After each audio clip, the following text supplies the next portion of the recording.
California Governor Gavin Newsom's calling a judge's ruling overturning his state's 32-year-long assault weapons ban a disgusting slap in the face to those who have lost loved ones to gun violence. The judge for the U.S. District Court for the Southern District of California ruled restricting assault weapons is unconstitutional and that firearms are, quote, fairly ordinary, popular modern rifles.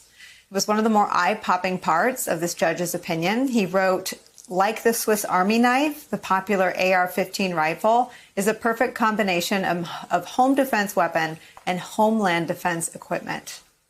He went on to say, they aren't as deadly as we've been led to believe, writing this, quote, one is to be forgiven if one is persuaded by news media and others that the nation is awash with murderous AR-15 assault rifles.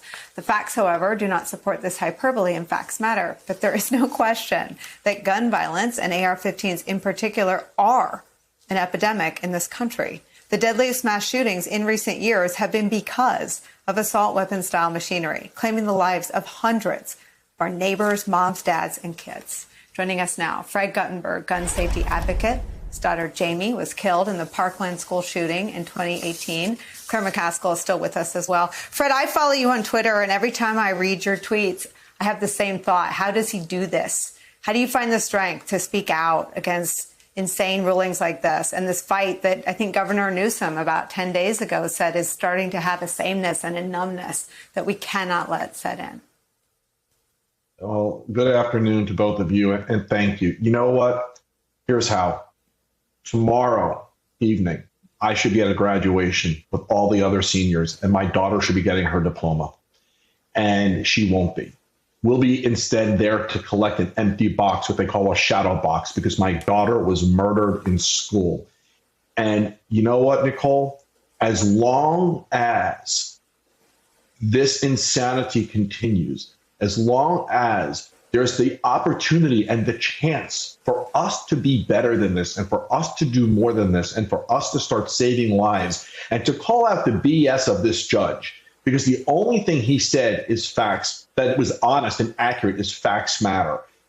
As long as I have a chance to be a part of saving lives in this country, I can't stop.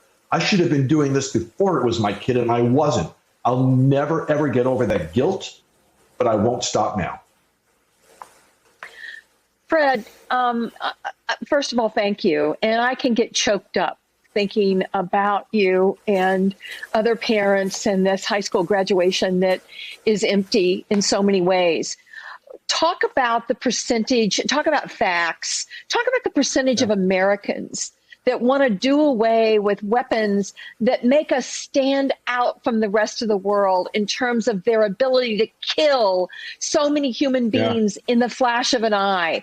Talk about the popular support to do away with this weapon that this judge is ignoring at this point.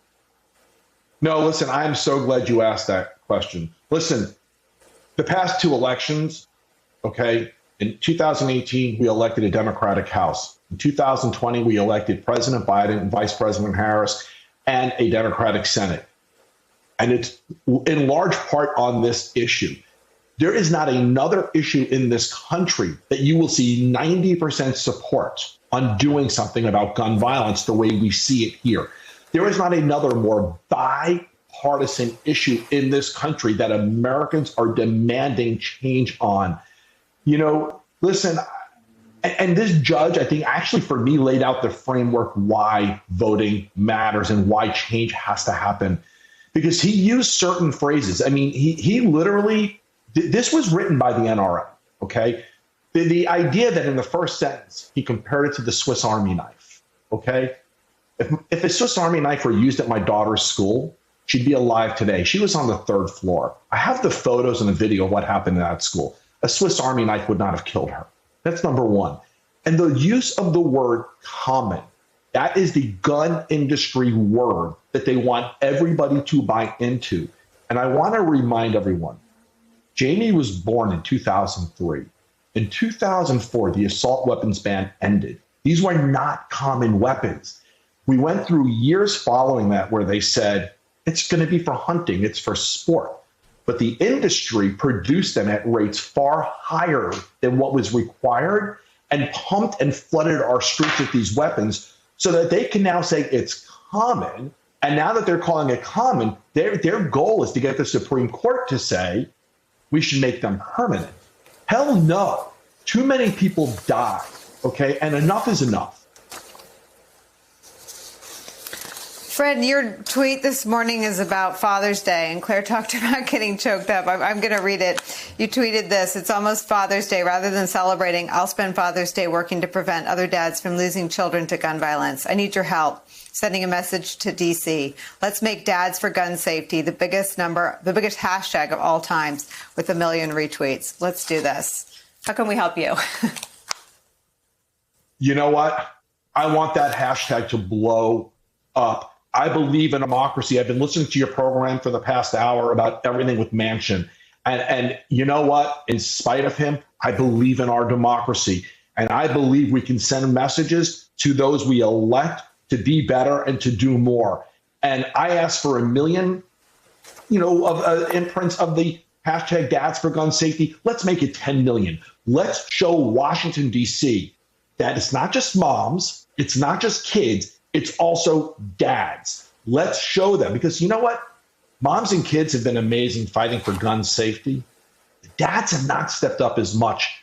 Let's show them that dads can be, they can be gun owners and for gun safety. That's all I'm asking for. And let's force the Senate to pass the legislation that the House has already prepared for them and voted on. And let's give our president the chance to vote on it.